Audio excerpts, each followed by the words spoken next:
Hello বন্ধুরা, আজকে আমি দেখাবো কেমন করে তোমরা 2 মিনিটের মধ্যে এভাবে দেখে নিতে পারবে তোমাদের নাম পিএম আবাস যোজনার যে লিস্ট তার মধ্যে আছে কিনা। তোমরা মাত্র 2 মিনিটের মধ্যেই নিজের নামটা দেখে নিতে পারবে খুব সহজেই। তো চলো শুরু করা যাক ভিডিওটা। সর্বপ্রথম তোমরা গুগল ক্রোমে চলে আসবে এবং লিখবে PMAYG, তারপরে সার্চ করে দেবে।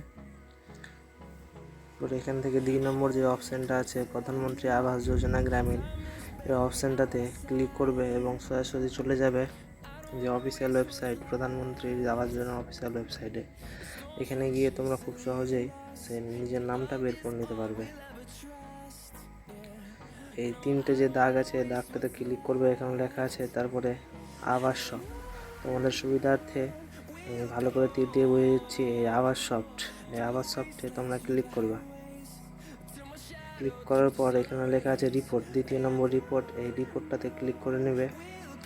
পরে খুলে যাবে একটু ওয়েবসাইট। এখানে 2 নম্বরে দেখতে পাচ্ছ তোমরা house process against the target financial year, এই 2 নম্বর অপশানটাতে ক্লিক করে নেবে। এখানে সব আগে থেকে দেওয়া রয়েছে PMAYG communicative progress till date, মানে আজ পর্যন্ত যে কেউজন ঘরের টাকা পেয়েছে তাদের লিস্ট। তো সর্বপ্রথম আমরা নিজের স্টেট সিলেক্ট করে নেব।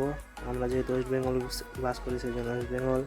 তারপর নিজের যে জেলা মালদা জেলা সিলেক্ট করে নেব। মালদা জেলাটাকে সিলেক্ট করে নিচ্ছি। এরপর নিজের যে ব্লকটি সিলেক্ট করে দিবে। তো আমরা কালীচক 3 নম্বর ব্লকে বাস করি। তারপর গ্রাম পঞ্চায়েত নিজের গ্রাম পঞ্চায়েত সিলেক্ট করে নেবে। তারপরে এখানে লেখা আছে সাবমিটটাতে ক্লিক করে দেবে। তারপরে একটি লিস্ট চলে আসবে। এই লিস্টে তোমরা তোমাদের গ্রামের নাম এবং এখান থেকে তুমি ডাউনলোড করে নিতে পারবে খুব সহজেই। যে পিডিএফটা সেই পিডিএফটা এখানে তোমরা দেখতে পাচ্ছ সবারই নিজের গ্রামের নাম, নিজের নাম, স্বামীর নাম, বাবার নাম দেওয়া আছে। কবে টাকা স্যাংশন হয়েছে, 1,20,000 টাকা করে টাকা দিয়েছে, কাকে দিয়েছে, কত কিস্তিতে টাকা দিয়েছে না দিয়েছে সব কিছু এখানে লেখা রয়েছে। এভাবে তোমরা নিজের নামটা খুঁজে নেবে এবং দেখিয়ে জানাবে যে তোমাদের নাম প্রধানমন্ত্রী আবাস যোজনা লিস্টে এসেছে কি আসেনি। এবং সাবস্ক্রাইব ও লাইক করতে ভুলবেন না।